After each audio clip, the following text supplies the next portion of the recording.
Hi, Pastor Steve here. I want to thank you for listening today, and I want to encourage you because I know that God will truly bless you as you study His Word. So hey, let's get started. Hi, church. Pastor Steve again. You need to know that Pastor Robert has really been harassing me about not providing any of these video devotions over the past couple of weeks, and he's sitting right here just off camera, just a few feet away, so we're not actually talking about him behind his back. The truth is, a bunch of other folks have been doing a wonderful job of getting into the story and leading us in these bite-sized studies as we walk through the Psalms together. And listen, I'll extend the same invitation to you as well. If God puts a psalm on your heart, we'd love to record you leading a devotion for our YouTube channel right here. Just let Pastor Robert know, and he'll take great care of you. Now, today, we're going to be walking through Psalm 18. And let me just ask, have you ever felt like you were kind of stuck in a never-ending battle? Listen, a lot of us probably feel that way here in this whole coronavirus shutdown thing that we're in. I mean, some of us haven't been able to go to work at all, and others of us have had to work dozens of extra hours each week. Either way, maybe you're fighting all the bills that keep piling up, or maybe you even find yourself fighting for a marriage that feels like it's fallen apart, or maybe you're fighting a disease that seems impossible to overcome. Listen, oftentimes life's battles seem insurmountable, or we feel like we just don't have the strength to make it through. Well, David, who wrote Psalm 18, he knew that feeling all too well. You see, before he wrote it, he was fighting for his very life. King Saul had set out to kill him, and he appeared to have everything on his side. Weapons, warriors, and wealth were all at his fingertips.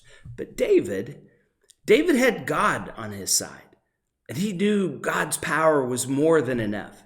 In verses 2 and 3, David writes, "The Lord is my rock, my fortress, and my deliverer. My God is my rock in whom I take refuge, my shield and the horn of my salvation, my stronghold. I called to the Lord who is worthy of praise, and I've been saved from my enemies."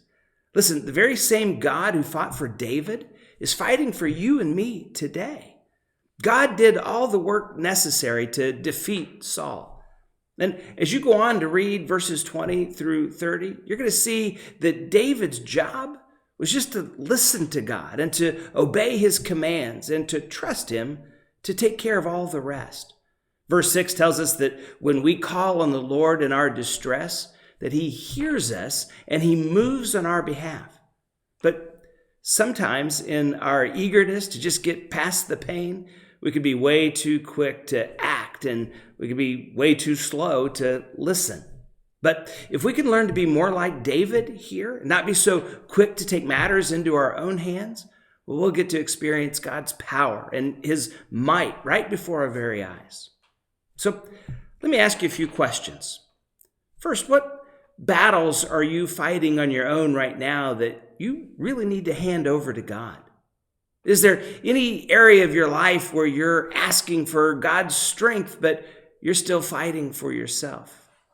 And then finally, what do you need to start doing, or what do you need to stop doing this week to trust God with the battles that you're facing?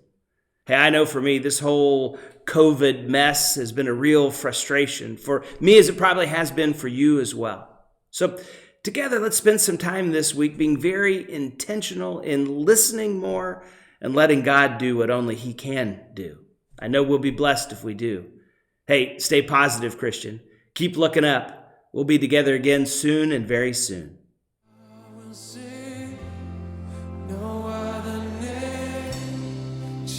Thanks again for listening today. We'd love to hear from you.